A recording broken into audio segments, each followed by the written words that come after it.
Hello, you are listening to Dr. Sushma Singh. Today we start Block 8, Perspective on Social Movements. Unit 29, Social Movements, Meanings and Dimensions. Social movements are parts of social progression. These phenomena represent varieties of collective action across time and space. As social processes, social movements emerge as manifestation of collective discontent against the established social, economic and political order.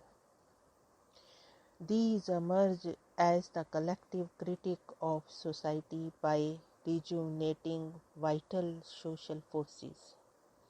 As a student of sociology, you would be interested to know the meaning and social, political, economic, cultural, etc. dimensions of social movements.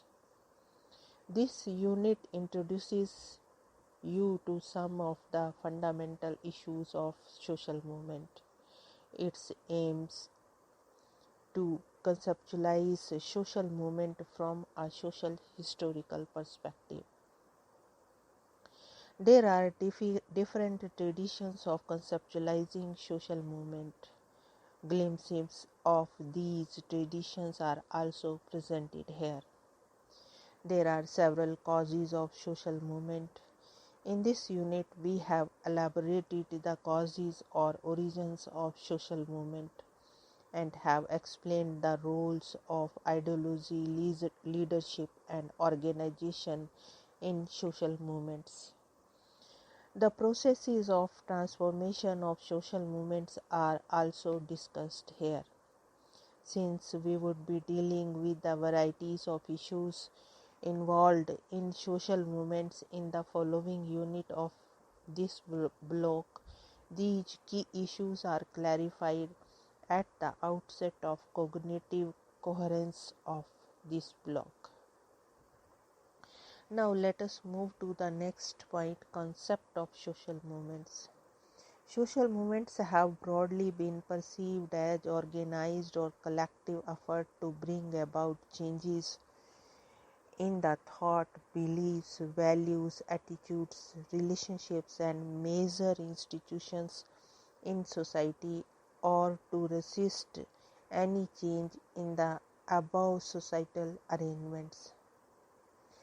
Bloomer defines social movements as collective enterprises to establish a new social order of life. To talk, social movement is an effort by a large number of people to solve collectively a problem they feel they have in common.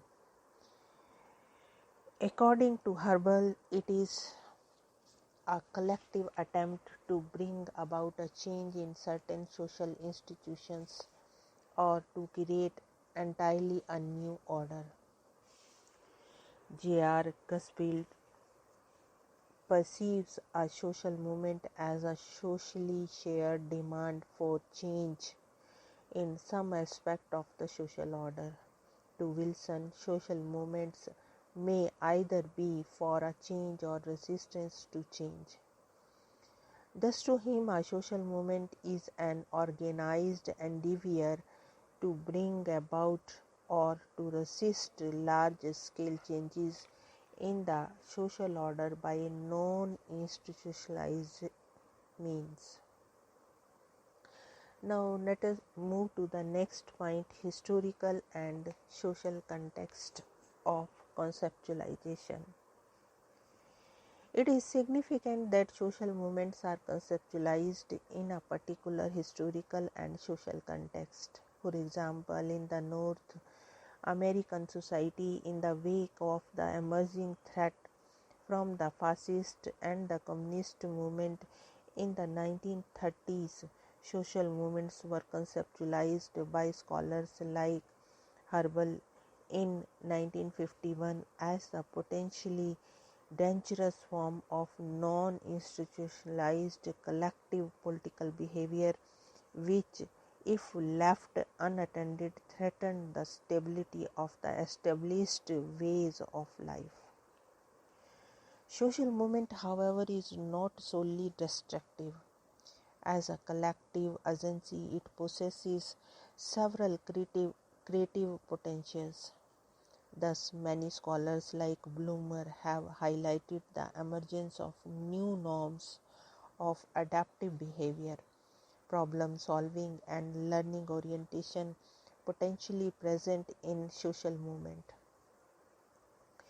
In the 1950s and 60s, the scholars like Turner and Killian, Parsons, Smeltzer, and others viewed social movement from collective behavior perspective.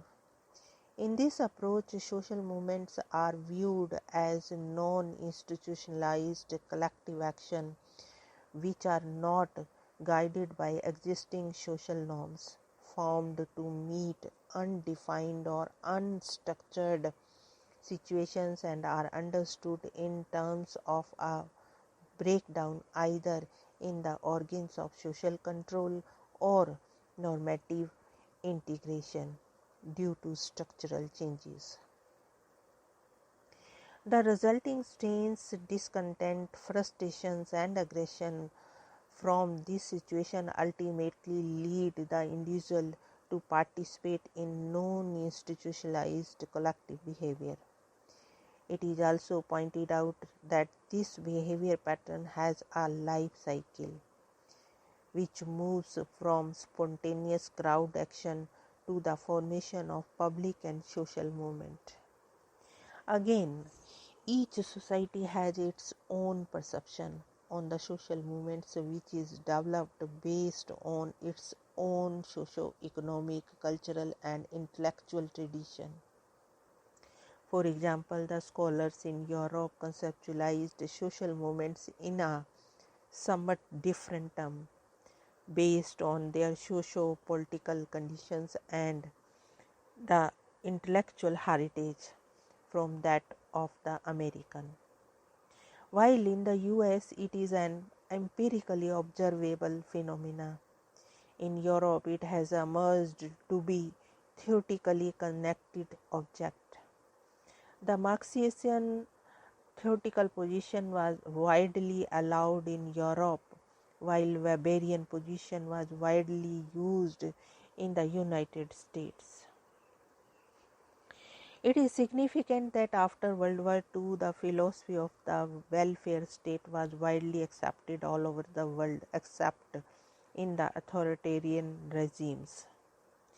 As a corollary to this welfare state philosophy, institutionalized conflicts between the labor and capital were recognized as legitimate collective social behavior in the modern society. According to Eiermann and Jamieson, the existence of a strong institutionalized reformist social democratic labor movement in all the countries of Western Europe affected the way of social movement were conceived by social scientists. As the conflict between labor and capital got institutionalized in the social democratic tradition, labor movement got a legitimate place as organized collective behavior in the modern society. In the United States, the social movement has remained anti-ideological and manifestation of social movement have not been institutionalized as such. Thus, has remained a distinction between social movement and social institutions. More or less the similar way a distinction is made between values and norms. For example, Smeltzer distinguishes between the general movement, long-term shift in societal norms and values and change in attitude and consciousness, and social movement, immediate observable outburst of collective behavior pushing long-term changes along with it. Thus, he distinguishes between norm and values oriented social movement respectively, and accordingly a social movement to him was an observable expression of general movement.